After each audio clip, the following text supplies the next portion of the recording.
सुल्तानपुर नामी गांव में एक लड़की गुड़िया रहती थी। गुड़िया देखने में बहुत सुंदर थी, लेकिन उसके सर पर बाल बहुत कम थे, जिसकी वजह से गुड़िया का सब स्कूल में मजाक बनाते थे। इस वजह से गुड़िया की स्कूल में कोई दोस्त भी नहीं थी।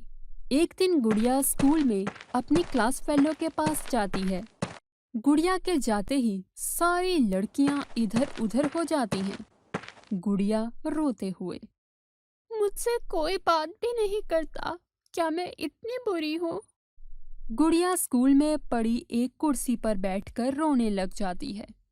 तब गुड़िया को आवाज आती है, तो गुड़िया अपने सामने पड़ी एक कंघी को देखती है। गुड़िया, मैं तुम्हें रोता नहीं देख सकती। मैं एक जादुई कंघी हूँ, मैं तुम्हारी मदद करूँगी। अरे वाह, तुम सच में मेरी मदद करोगी? मेरी सब दोस्त मेरा बहुत मजाक बनाती हैं। मेरे कम बालों की वजह से मुझे स्कूल में कोई अपना दोस्त भी नहीं बनाता। गुड़िया खुशी से कंघी को अपने साथ लेकर घर चल पड़ती है। घर पहुंचकर कंघी को अपने कमरे में रख देती है और फिर रोज जादुई कंघी से बातें करती रहती थी। जादुई कंघी खुद ब खुद उसके बालों पर लगती तो उसके बाल बड़े और बहुत ही सुंदर हो जाते हैं। अरे वाह, इंसान की खूबसूरती तो उसके बाल हैं। बहुत बहुत शुक्रिया जादुई कंघी। उसके बाद जादुई कंघी गुड़िया की दोस्त बन जाती है। अगले दिन गुड़िया जब स्कूल जाती है तो उसकी क्लास फेलो उसके बाल देखकर बहुत हैरान होती हैं और आपस में बातें करती हैं। अरे दोस्तों, एक दिन में गुड़िया के बाल इतने बड़े और सुंदर कैसे हो गए? हाँ देखो तो, क्यों ना हम गुड़िया के पास जाकर बातों बातों में उससे सारे बात पता लगवा लें। उसके बाद सपना और लाली दोनों गुड़िया के पास जाती हैं और उससे बातें करने लग जाती हैं। गुड़िया अपनी क्लास फेलो से बातें करके बहुत अच्छा महसूस करती है, लेकिन जादुई कंघी का जिक्र किसी से भी नहीं करती। अरे लाली देखो तो, गुड़िया ने अपने खूबसूरत बालों की वजह हमें बताई ही नहीं। हमें उसके घर जाकर चुपके से देखना होगा, तभी हम इस बात का पता लगवा सकते हैं। उसी दिन सपना और लाली दोनों गुड़िया के घर की खिड़की से अंदर देखती हैं।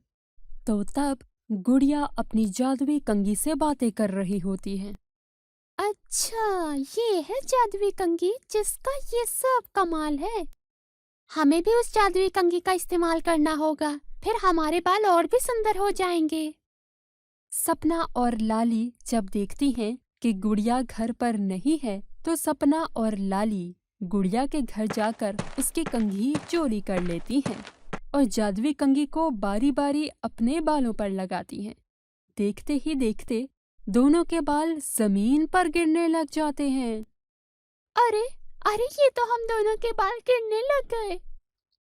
दोनों आईना देखती हैं तो जोर जोर से रोने लग जाती हैं। रोने की आवाज सुनकर गुड़िया घर आती है तो अपनी क्लास फेलो को इस हालत में देखती है। तुम दोनों इस वक्त मेरे घर पर? हाँ गुड़िया, हमने तुम्हें घर पर ना पाकर तुम्हारी कंघी चोरी की और अपने बालों पर इस्तेमाल की, और हमारे बालों का ये हाल हो गया। गुड़िया अपनी जादुई कंघी को बोलती है, जादुई कंघी, ये मेरी दोस्त हैं, इनके पहले वाले बाल वापस कर दो, इनसे गलती हो गई है।